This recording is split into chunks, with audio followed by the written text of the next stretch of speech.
There are 5 love languages, but I think cooking, preparing a wonderful meal for your loved one should have a category on its own. It starts with the joy of choosing the best ingredients for the meal that you're going to make and the effort that goes into your mise en place, and of course to making sure that it looks beautiful when you serve it to your loved ones. It truly is a love language on its own.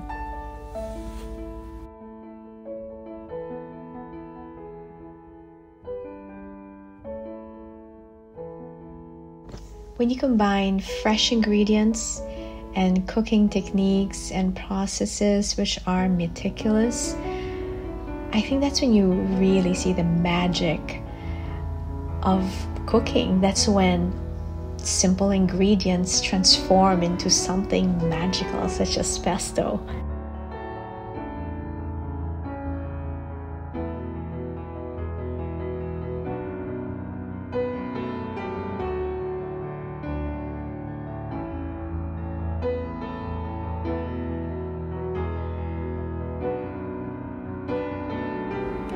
What I love about the Italian cuisine is that they use simple ingredients, but the process by which they turn these ingredients into a meal is just unbelievable. And you can see it in how they make traditional pesto, you can see it in how they make the ragu, and of course, you can see it in how they make a traditional pasta.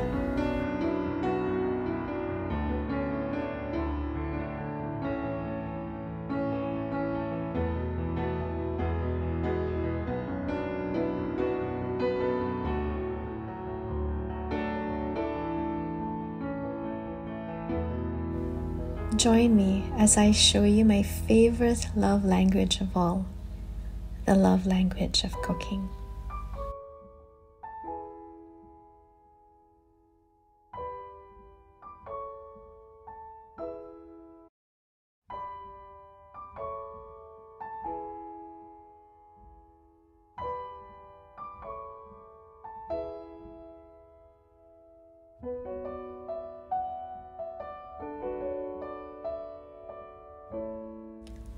For the homemade pesto, of course, we are going to be using fresh basil. Now when I cook, I normally just eyeball everything, but maybe start with 2 cups of fresh basil and then 2 cloves of garlic.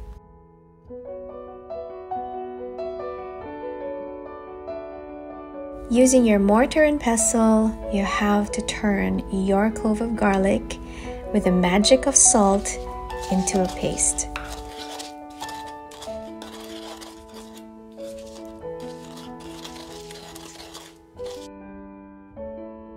Add your pine nuts into your garlic paste. Now, some people, they actually toast their pine nuts. I don't typically do that. You can now add your basil, and this is where you will experience magic. The way that these ingredients just blend and produce this beautiful sauce is unbelievable. Now I know that this is going to take some time, but I can tell you it is absolutely worth it.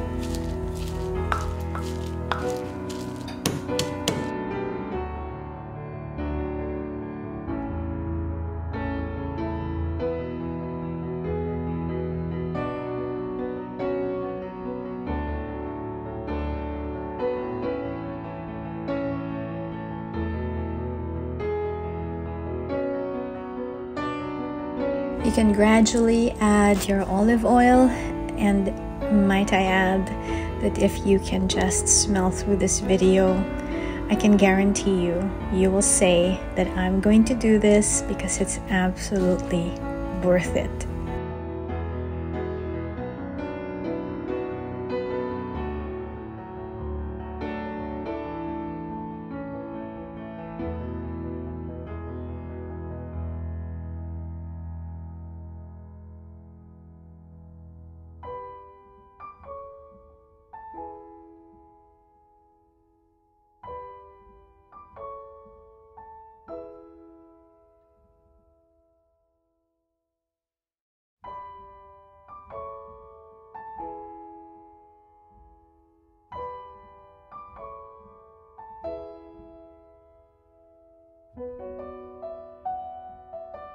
Once you've reached the consistency that you desire, you can place it in an airtight container. And I suggest that you drizzle a little bit of the olive oil on top and then store it in your fridge until you're ready to use it.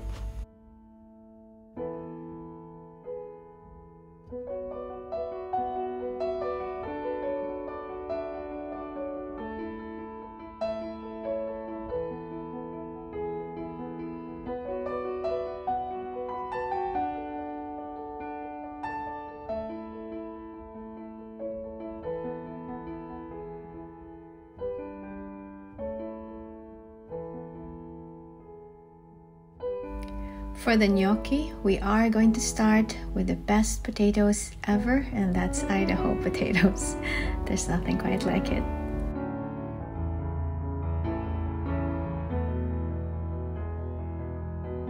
Once it's fork tender, you can remove the skin, and if you have a ricer, this is the best way to actually do the gnocchi, but if not, there's always the fork.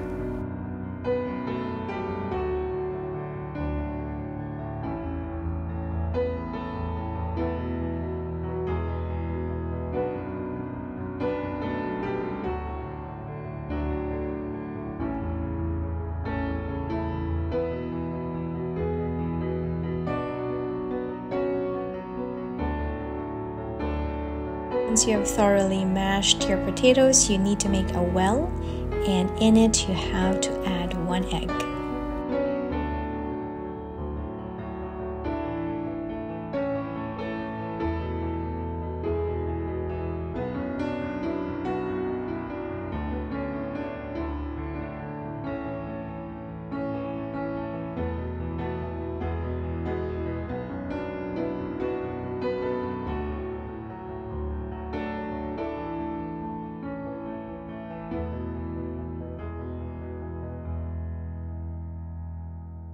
With regards to the ratio of my mashed potatoes and my flour, I start with about 1 cup of mashed potatoes and 1/2 cup of flour.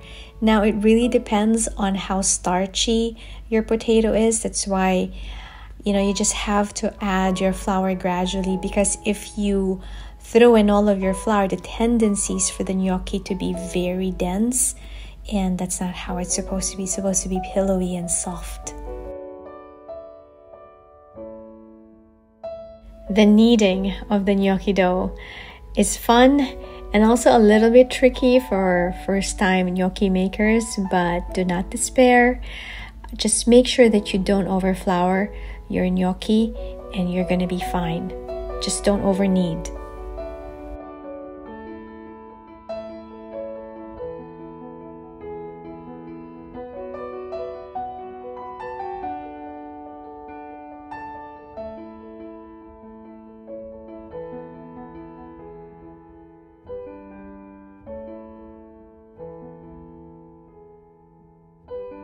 Sprinkle some flour on your work surface.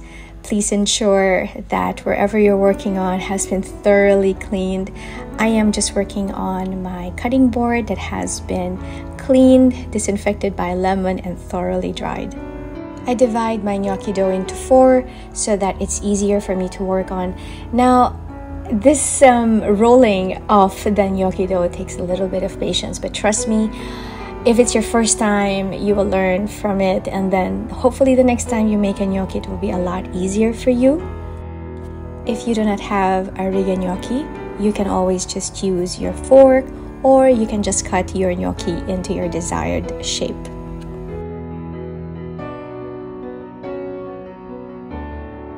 In a pot of boiling water, sprinkle some sea salt and drop your gnocchi. To serve, I just like combining my freshly made gnocchi with my homemade pesto and sprinkle some more extra Parmesan cheese and serve with love and a smile.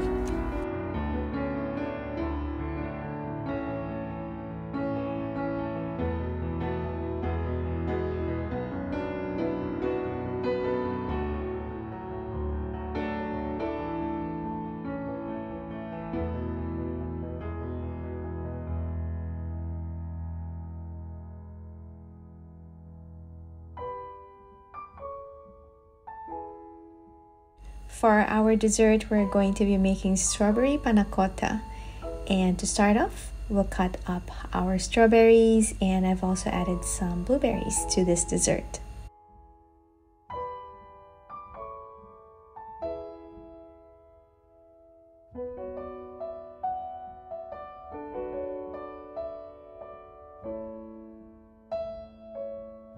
We are going to be macerating the berries by adding about a tablespoon of sugar.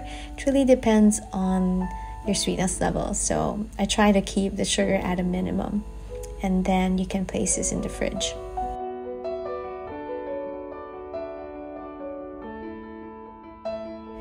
Empty the packet of unflavored gelatin into your water. Let the magic happen, let it bloom, and set aside.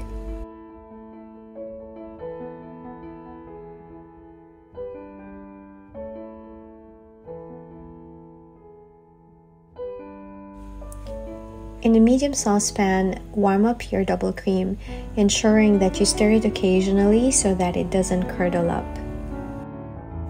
Because I'm using berries for the panna cotta, it adds tartness to the recipe, so it's not a bad idea if you would add a little bit of sugar into the cream. At this point, you can add your vanilla. If you have a vanilla pod, that's even better, but I'm using a vanilla essence for this recipe. You can now add your bloom gelatin into the cream and vanilla mixture and stir occasionally. The last step is crucial. Make sure that you strain the cream mixture to ensure that there are no lumps and that the panna cotta is very smooth and silky. Delicious. Pour your panna cotta mixture in the mold of your choice and place it in the fridge to set.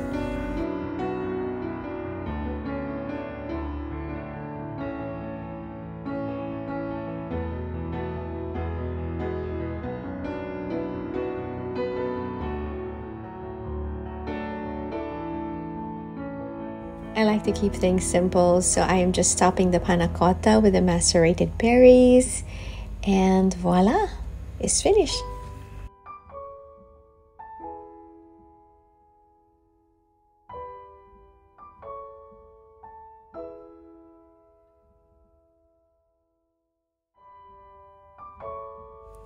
The caprese salad is the epitome of simplicity in ingredients, but packed with flavor.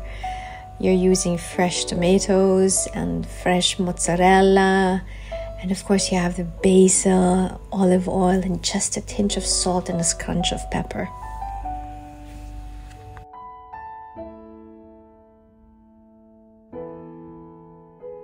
The creaminess of the mozzarella perfectly complements the freshness of the tomatoes and the basil. This is such a simple salad to make, but it's delicious and it's beautiful to the eyes as well. What are you waiting for? Why don't you add cooking as one of the languages of love?